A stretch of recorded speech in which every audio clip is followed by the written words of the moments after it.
j'avais, par l'ordonnance numéro 20/014 du 24 mars 2020, proclamé l'état d'urgence sanitaire sur toute l'étendue du territoire national pour faire face à l'épidémie de Covid-19. Cette grave crise sanitaire qui affecte le monde entier a rendu indispensables les mesures prises au niveau national pour agir au quotidien. Ainsi, après la première vague des mesures décrétées dans l'ordonnance précitée, j'en ai pris d'autres, rendues nécessaires par l'évolution de l'épidémie dans notre pays.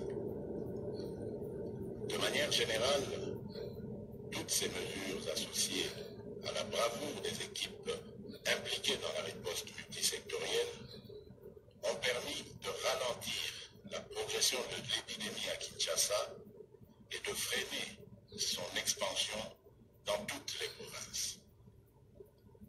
Grâce à ces efforts, nous sommes parvenus à réduire la mortalité très élevée au début de l'épidémie de 11% à 2,4% actuellement, avec un nombre de plus en plus croissant de guéris.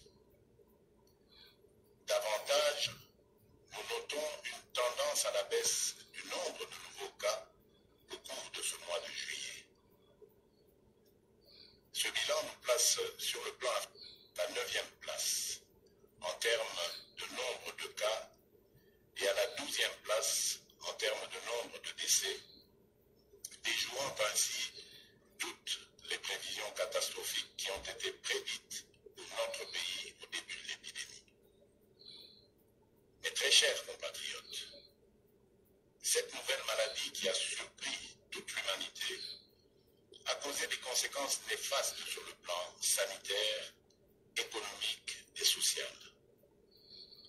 Aucun pays n'est épargné, même ceux qui disposent des meilleurs systèmes de santé et de protection sociale.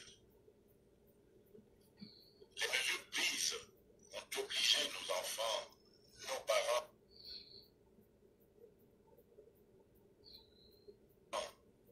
agents publics et ceux du secteur privé à rester confinés chez eux. Elles ont impacté et continuent d'impacter sur le fonctionnement des institutions de la République, sur les entreprises publiques et privées, ainsi que sur les relations bi- et multilatérales. Les leçons et expériences de 4 mois de lutte nous ont appris que nous devons vivre ni stigmatisation. Nous devons ainsi adapter nos stratégies de lutte et de prévention contre ce fléau en tenant compte de cette évidence.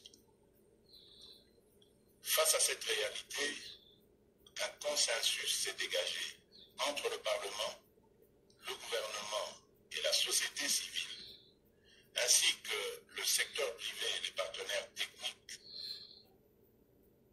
de sortir de la lutte contre la Covid-19 à travers des mesures sanitaires, administratives et de police non dérogatoires aux libertés individuelles et collectives. Mes très chers compatriotes, aujourd'hui, 21 juillet 2020, à minuit, prend fin l'état d'urgence proclamé pour faire face à l'épidémie de Covid-19 en date du 24 mars 2020 et renouvelé à 6 reprises. Les mesures irrelatives cessent d'avoir effet.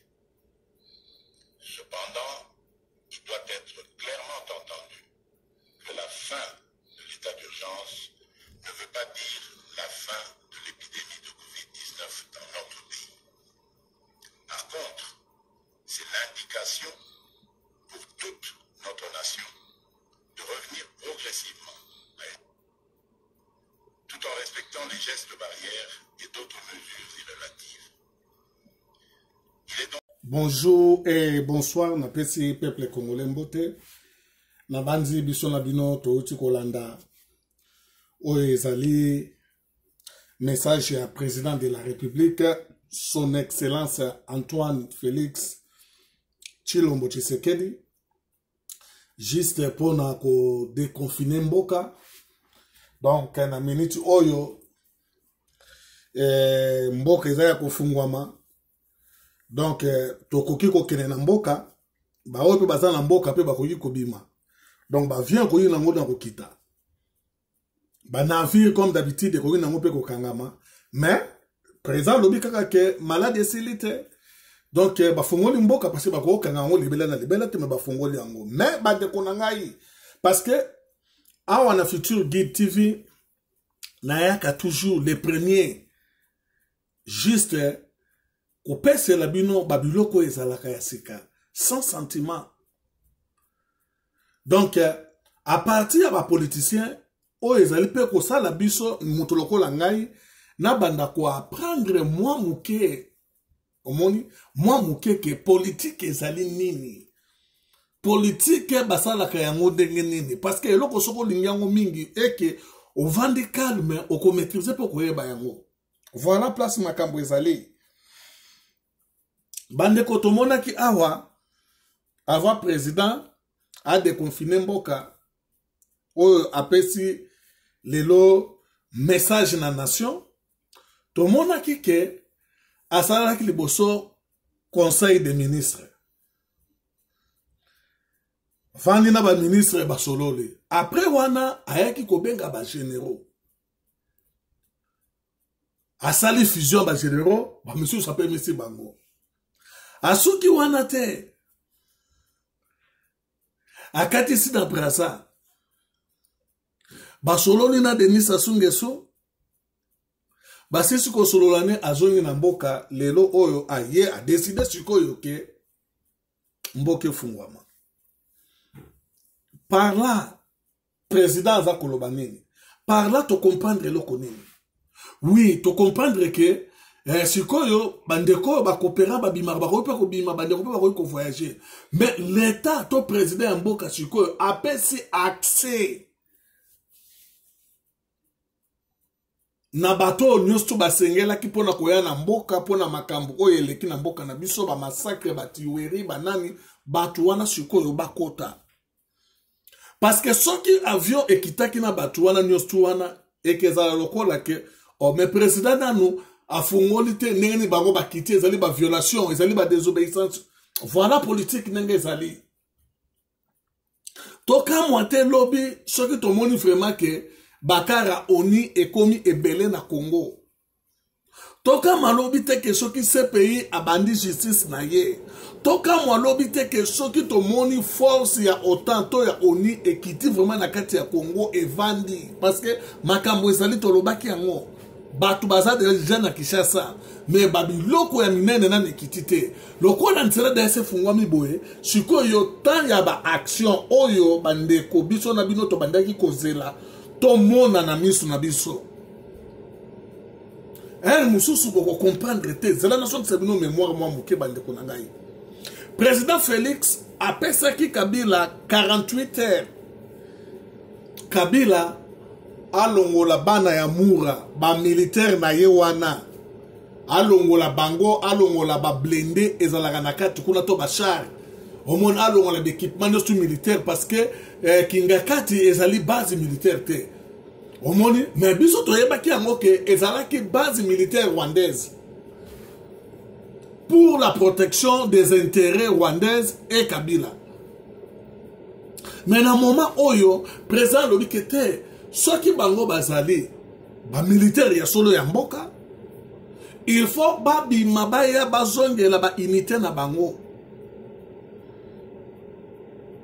Bana mura to bato bakengela kaye Félix wenani Kabila na kombo ya Kanambe Hippolyte kombo na ye balataka uniforme moko te to teni ya basoda ndenge moko te na ba militaire na biso bango bazalaka na bateni na bango spécial na marque na bango. Voilà place makambu ezali 48 heures ekokaki ezalaki lobby présent lobby ke awa ti le 25 le 25 moi oyo le 25 août eloko moko ndengo wana donc kita kesa la bande konangai Kabila fatikala na 8 policiers Kabila zobanga nini omoni donc elingo lobake donc ba contrôler batali ba biloko tout Kabila za nango toyoka kibiso na bino Kagame abeleli kuna bo sacrifier Kabila teke za lokola mutoyo nani Kadhafi na mboka na ye ebongo lelo sikwe eza ndenge nini eza paradis te kutu Kadhafi kutaza bien na mboka na ye batu bazoki bakuna biso eza misère ya kosakana te eza na avantage na ye Kagame wa azokanga mwana musala na ye bazokanga ye mais Kagame azobosana que Bible ezoloba ke celui qui tue par épée périra par épée. Donc, il y a un bon mabat, il y a un bon mabat, il y a un zanani. Mokile ko iko tele mate, Pharaon bon mabat juge, Nzamba bon maye, mokile ku fate continuera til elo. Bande ko problème ezali wana, siko yo temps ya action. Po tout ça na ba chaîne ebele oyo lobelaka makambo mboka, okoyoka bango lobi, tala ndenga zolo baboye, koroneza la kana ngote, tala ndenga kotibo ezali politique. Félix azali homme d'état. Tango atamboli asololi bavandisi masolo bapesi ye sikoyo oyo ezali sikoyo stratégie ya bibo kende fungola masolo GSSili. Donc na minute oyo toyebi yango Benoît Luamba asa sacrifié déjà Kabila na bakolite na ye. Libanais oyo azalaki donc muto ba mafia oyo azo supporter ba terroriste azaki na ko bakanga ki semaine passée. Na minute oza na prison bango batu ya ba Abed Ashur. Oyo bino boku misaka. Batu Gombe na Gombe. Makambo eza changé, makambo ezoya donc awa tida ba d'ici ba fin du mois ba année prochaine toko vivre ba masolo mususu oyo na biso to mona te. Oyo batu bazalaki kozela ba komona yango.